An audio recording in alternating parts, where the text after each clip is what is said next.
ನೀವು normal tea, black tea, green ಟೀನ ಕುಡಿದಿರ್ತೀರಾ, ಬ್ಲೂ ಟೀನ ಕುಡಿದಿದ್ದೀರಾ, ಪರ್ಪಲ್ ಟೀನ ಕುಡಿದಿದ್ದೀರಾ. ಬನ್ನಿ ಇವತ್ತು ಈ ಹೆಲ್ತಿ ಟೀನ ಹೇಗೆ ಮಾಡ್ಕೊಳ್ಳೋದು ಅಂತ ತೋರಿಸ್ತೀನಿ.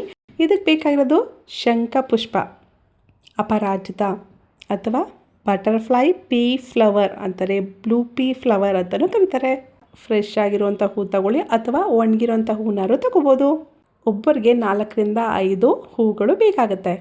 ನೋಡಿ, ಕೆಳಗಡೆ ಇರೋಂಥ ತೊಟ್ಟನ್ನ ತೆಗೆದುಬಿಟ್ಟು ನೀರಲ್ಲೇ ಒಂದು ಸಲ ತೊಳ್ಕೊಬೇಕು.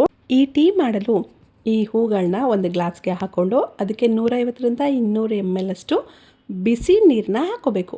ಹಾಕ್ಬಿಟ್ಟು ಚೆನ್ನಾಗಿ ಒಂದು ಸಲ ಕಲಿಸ್ಬಿಟ್ಟು ಮುಚ್ಚಳನ ಮುಚ್ಚಿಡಿ. ಒಂದು 5 ನಿಮಿಷ ವೆಯ್ಟ್ ಮಾಡಿ ಅಷ್ಟೇ. ನೋಡಿ, ಕಾಣಿಸ್ತಾ ಇದೆಯಾ ಅದ್ರ ಬ್ಲೂ ಕಲರೆಲ್ಲ ಎಷ್ಟು ಚೆನ್ನಾಗಿ ನೀರಿಗೆ ಬರ್ತಾಯಿದೆ ಅಂತ. 5 ನಿಮಿಷ ಆದಮೇಲೆ ಹೂವು ಎಲ್ಲನೂ ತೆಗೆದುಬಿಡಿ ಅಥವಾ ಫಿಲ್ಟರ್ ಮಾಡ್ಕೊಳ್ಳಿ. ಅಷ್ಟೇ, ನಮ್ಮ ಹೆಲ್ದಿ ಬ್ಲೂ ಟೀ ರೆಡಿ ಆಗುತ್ತೆ. ಹಾಗೆ ಕುಡಿಬೋದು, ಇಲ್ಲಾಂದರೆ ನಿಂಬೆಹಣ್ಣು ಹಾಕ್ಕೊಂಡಾದರೂ ಕುಡಿಬೋದು. ನೋಡಿ, ನಿಂಬೆಹಣ್ಣು ಹಾಕಿದ್ರೆ ಅದ್ರ ಕಲರ್ ಪರ್ಪಲ್ ಆಗುತ್ತೆ, ಆವಾಗ ಪರ್ಪಲ್ ಟೀ ಆಗುತ್ತೆ. ಹೇಗಾದರೂ ಕುಡೀರಿ. ಈ ಶಂಖಪುಷ್ಪಿಯಲ್ಲಿ ತುಂಬ ಹೆಚ್ಚಾಗಿ ಆ್ಯಂಟಿ ಆಕ್ಸಿಡೆಂಟ್ಸ್ ಇರುತ್ತೆ, ಅಂದರೆ ಆ್ಯಂಥೋಸಯನಿನ್ ಅಥವಾ ಟರ್ನಿಟಿನ್ಸ್. ಅದರಿಂದ ಸ್ಟ್ರೆಸ್, ಆಂಗ್ಸೈಟಿ, ಡಿಪ್ರೆಷನ್ನು ಕಡಿಮೆ ಆಗುತ್ತೆ. ಈ ಟೀ ಮೆಮೊರಿ ಪವರ್ನ ಹೆಚ್ಚಿಸುತ್ತೆ, ಬ್ರೈನ್ ಪವರ್ನ ಬೂಸ್ಟ್ ಮಾಡುತ್ತೆ. ಮಕ್ಳಿಗಂತೂ ತುಂಬ ಒಳ್ಳೆಯದು. ಕ್ಲಾರಿಟಿ, ಫೋಕಸ್, ಕಾನ್ಸಂಟ್ರೇಷನ್ನ ಜಾಸ್ತಿ ಮಾಡುತ್ತೆ. ಜೀರ್ಣಶಕ್ತಿಗೂ ಒಳ್ಳೆಯದು. ಅಜೀರ್ಣ, ಬ್ಲೋಟಿಂಗ್, ಕಾನ್ಸ್ಟಿಪೇಷನ್, ಹೊಟ್ಟೆ ಉರಿ ಯಾವುದೂ ಆಗಲ್ಲ. ನ್ಯಾಚುರಲ್ ಡಿಟಾಕ್ಸ್ ಆಗಿ ಕೆಲಸ ಮಾಡುತ್ತೆ. ಸ್ಕಿನ್ನ ಗ್ಲೋ ಮಾಡುತ್ತೆ, ವೃದ್ಧಾಪ್ಯನ ಕಡಿಮೆ ಮಾಡುತ್ತೆ, ಸುಕ್ಕು ಎಲ್ಲ ಆಗೋದಿಲ್ಲ.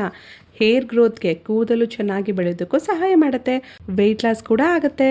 ವ್ಯಾಸೋ ರಿಲ್ಯಾಕ್ಸಿಂಗ್ ಪ್ರಾಪರ್ಟಿ ಇರೋದ್ರಿಂದ BP ಮತ್ತು ಕೊಲೆಸ್ಟ್ರಾಲ್ನ ಮೇಂಟೈನ್ ಮಾಡುತ್ತೆ. ಇದರಿಂದ ಹಾರ್ಟ್ ಹೆಲ್ತ್ಗೂ ಒಳ್ಳೆಯದು.